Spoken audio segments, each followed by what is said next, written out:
CarX Street, announced back in 2019, originally supposed to be released in November 5th of 2020, got delayed to November 24th, 2021. And sometime after they revealed the new date, they revealed their roadmap. Cool. A year passes by. On November 10th of 2021, CarX announces that the game will get delayed again to September 8th, 2022. Another year goes by. Around October of 2022, we get updates to the game. Even got a look at the menu screen. Then, CarX Street releases on mobile. Exciting. Seems like the game will finally come out this year. Delayed again. Indefinitely this time. And we haven't heard anything about the game since. Well, they did release the mobile version of CarX Street in that same year. Most people were looking forward to the PC version more than the mobile version. At the time, I didn't even know there was a mobile version being developed. And I also didn't care for that version either. The PC version of the game went completely radio silent until 2 years later, we finally get an update on the game. It's coming, and on 2024 no less. FAQs get released, more screenshots and teasers get released, and on August 15th, 2024, we finally get the release date to CarX Street.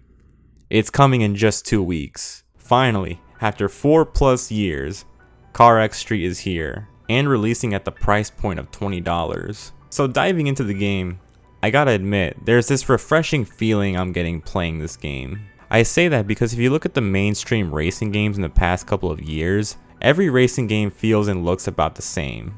I'm sure this is a topic you've seen or heard of before if you played a lot of racing games. Racing games are either going for realism, or they're going for this Horizon-like festival open world type racing game. Not a lot of racing games go for that arcade-like fun anymore. Indie games do it, but they don't get talked about that much with gamers who mostly play racing games. Only game left that comes to mind when it comes to simple arcade fun is Need for Speed, which is quite literally the last one remaining, or may already be dead. So why the interest in CarX Street? Well, one of my reasons being was because I really liked their previous game, CarX Drift Racing. But also because it's a racing game that focuses on that street tuner culture, which again we don't really see anymore. Now the intro of this game does leave a bad first impression. One of the reasons for that is that the game utilized AI voice acting, which you'll notice immediately by the stale voice acting. But it's one of the only cutscenes with some sort of dialogue. There's really not much of a story in this game. You have these club events spread out throughout the world. Your goal is to beat all of the clubs. Each club has a car stat requirement and a fee to enter. When you enter a club, you have about 15 to 19 races to win. Once you beat all those races, you race the club's boss. And I admire how these intros took inspiration from Need for Speed Most Wanted. In fact, you can feel this game takes a lot of inspiration from the black box era of the Need for Speed games.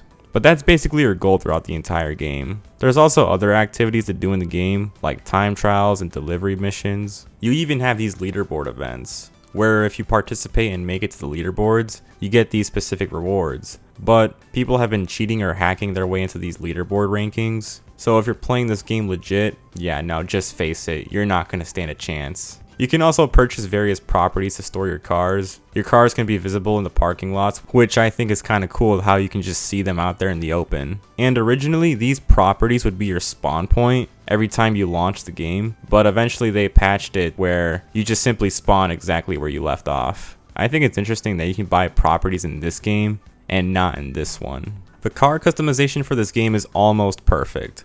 There's one thing missing for the car customization. You can't add any liveries or vinyls. And I wonder why they weren't able to put this feature in at launch, especially for a game like this, which is a real bummer. The customization that is here is really good for what it is. I'm sure in the future it's there and it's great, but it wasn't there when I was playing the game. This game also has a fuel system for the cars. I don't know if they added this feature to give this game a bit of realism, but I saw it as a minor inconvenience. Personally, I don't see how adding a fuel system is necessary. And there's also tire wear that you also have to keep an eye on. Now, when your gas runs out during races, nothing seems to happen, but when you're out in the open world, you simply can't fully accelerate anymore. Once again, I have to ask, why is this system even here? I suppose some people like it. I'm on the side that I don't know, I don't see the purpose of it. Try and imagine a session with you and your friends.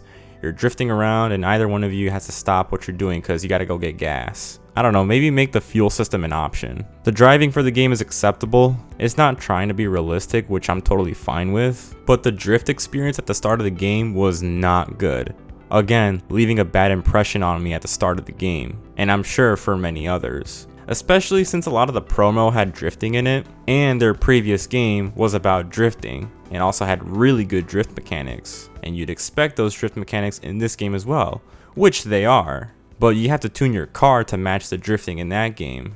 It's in here, you just have to work for it. When you start off, everything feels stiff, but the better cars you get, the better the handling gets as well. But no matter how good your car's handling is, no matter how many upgrades and adjustments you've made, the sharp turns will end you no matter what.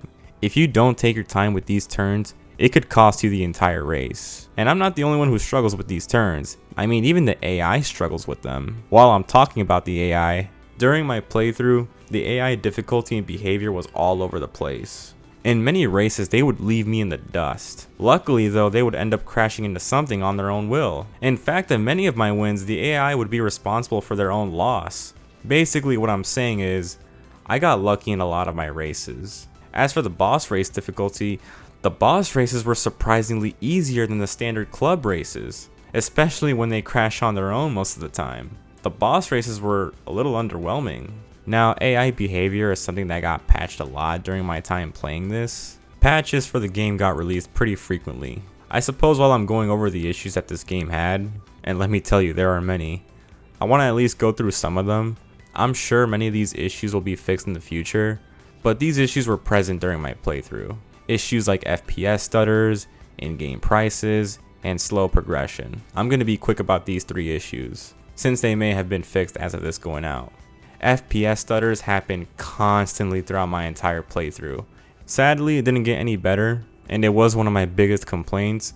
There's a good chance this is fixed as of this video going out, but it happened a lot during my playtime, and it was really frustrating to deal with. In-game prices and slow progression, race payouts weren't that much when starting off. This game could feel really grindy, and on top of that you had to fill up your car with gas, which isn't that much anymore as of now, but originally the gas prices were around 400 credits. It's 25 now, and remember, you have tire wear to deal with as well. So most of your income would go to those things right there. You would barely have money to spend on cars or upgrades. Again, this is something that has been improved, but it was very present in like a good quarter of my playthrough. Also, the amount of XP you earned was also low, and you can only earn XP in club races. The other in-game activities like time trials only reward you in credits. They don't reward any type of XP. Again, as of making this. Although you can cruise around the world to gain some XP, so I could cut that part some slack. But yeah, this game's progression was all over the place. I barely had the chance to buy another car because of how slow the progression was. Now, new players won't be facing this problem anymore. They lowered the gas prices, increased the race payouts and XP. So by the time you play this, if you haven't already, this game won't feel as grindy as it used to be. And one other thing this game has to improve is the sense of speed, because this game lacks the sense of speed. I would be going about 150 miles per hour, and yet it feels like I'm going 60 or 80. Alright, finally the online mode. I was unable to play it. I kept trying but was unable to play it. I guess that's just my luck. But for the online, you have the world to cruise around in with your friends, with some events for you guys to play. And there's also no NPC drivers as well. So the city's gonna feel like a barren wasteland. But that's mostly it. It's interesting I wasn't able to play the online multiplayer, especially when I think this game is online only for both single and multiplayer, and I couldn't play the online multiplayer. I'm also aware this game is from an independent studio. I feel like maybe anticipation for this game may have been a little too high. Some of the marketing they released was a bit responsible for the high anticipation. Oh, and I haven't even talked about the soundtrack yet. Not much to say about the music, since I think none of the songs really stand out. Once again, small studio, I'm aware. I could cut them some slack for the game's music, but I'm still gonna call it out. The game soundtrack is not that great. You're gonna have to set up your own playlist and fill it with some classic Need for Speed songs. And you know, that is the vibe I get with this game. This game does take inspiration from Need for Speed Underground 2 and Most Wanted, which I do admire. And this game is pretty decent for the price of $20. I also hope this game gets the same amount of support their previous game got. CarX Drift Racing received many updates and even mod support. I hope they give CarX Street that same treatment, because mod support for a game like this would be really cool. If they do, I can see this being a really great racing game. Just stop making it online only. Right now, or at least during the time I was playing it, it's alright. However, when you look at any of the pros and cons of the game, it definitely needs more work put into it. Other than that, that's it. With that being said, thank you all so much for watching, and I'll see you in the next one.